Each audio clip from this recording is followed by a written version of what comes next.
কাতলা মাছের সর্ষে কালিয়া। বন্ধুরা সুপ্রভাত, নমস্কার বন্ধুরা, আপনারা দেখছেন মিথিলিস কিচেন। চটজলদি সকালবেলা আমি বানিয়ে নেবো একটা রেসিপি, সেটা সবার ভালো লাগবে। আজকে যে রেসিপিটা আমি বানাবো সর্ষে কালিয়া কাতলা মাছের। তো কীভাবে বানাই দেখুন আপনারা। ইনগ্রিডিয়েন্টস একটু বলে দিই। এখানে কাতলা মাছ 5 পিস নিয়েছি আমি। ইনগ্রিডিয়েন্টস আছে নুন, হলুদ, প্রথমত শুকনো লঙ্কা একটু, জিরে, গোটা জিরে একটু আছে, জিরে গুঁড়ো, লঙ্কার গুঁড়ো, সর্ষে বাটা, আদা বাটা আর সর্ষের তেল, পেঁয়াজ বাটা। প্রথমে মাছটাতে আমি একটু নুন মাখিয়ে নেবো। কড়াইতে তো তেল দিয়েছি, একটু গরম হতে থাক।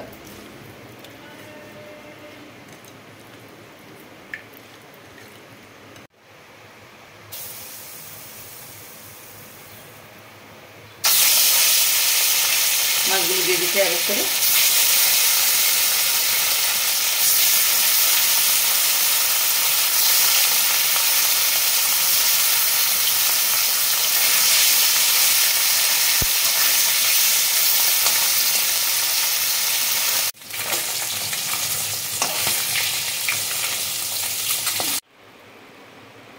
মাছটা আমার ফ্রাই করা হয়ে গেছে। একটু শুকনো লঙ্কা ফোড়ন দেবো,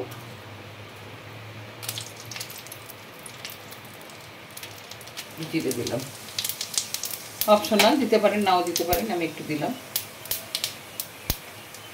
এবার আমি একটু হলুদ দিয়ে দিলাম ফোড়নে, পেঁয়াজ বাটাটা দিয়ে দিলাম,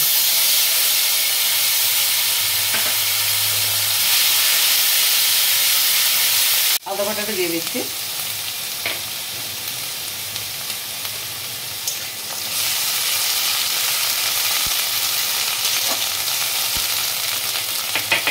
তরকারিতে পরিমাণ মতো হলুদ দিয়ে দিলাম,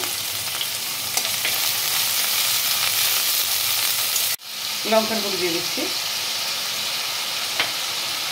আর দিয়ে দিচ্ছি জিরে।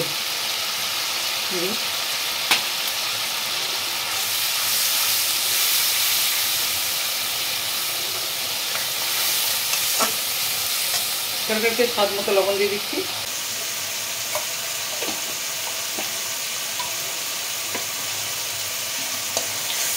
কালিয়াতে সাধারণত গোটা গরম মশলা দেওয়া হয়, যেহেতু এখানে আমি সর্ষে কালিয়া করবো কাতলা মাছের, তাই জন্য গোটা গরম মশলা দিলাম না। এরপরে আমি দিচ্ছি সর্ষে বাটা। সর্ষে বাটা দিয়ে বেশিক্ষণ আমি নাড়াবো না। এবারে জল দেবো, বেশি নাড়ালে সর্ষেটা তেতো হয়ে যাবে।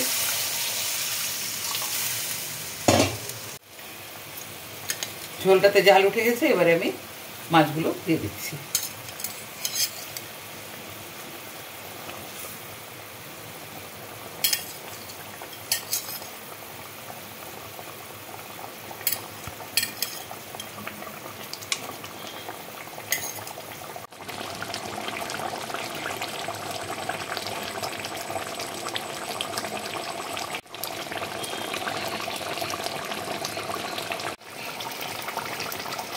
কাতলা মাছের সর্ষে কালিয়া পুরোপুরিভাবে হয়ে গেছে।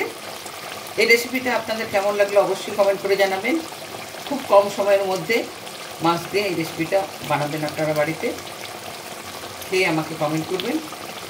এবার বন্ধুরা, আজ আমার উপস্থাপনা ছিল কাতলা মাছের সর্ষে কালিয়া। প্রথম থেকে শেষ পর্যন্ত আমার রেসিপিটা আপনাদের সামনে তুলে ধরলাম। আশা করি ভালো লেগেছে। অবশ্যই লাইক করবেন, শেয়ার করবেন আর কমেন্ট করে আমাকে জানাবেন। আপনারা সুস্থ থাকুন, ভালো থাকুন। নমস্কার।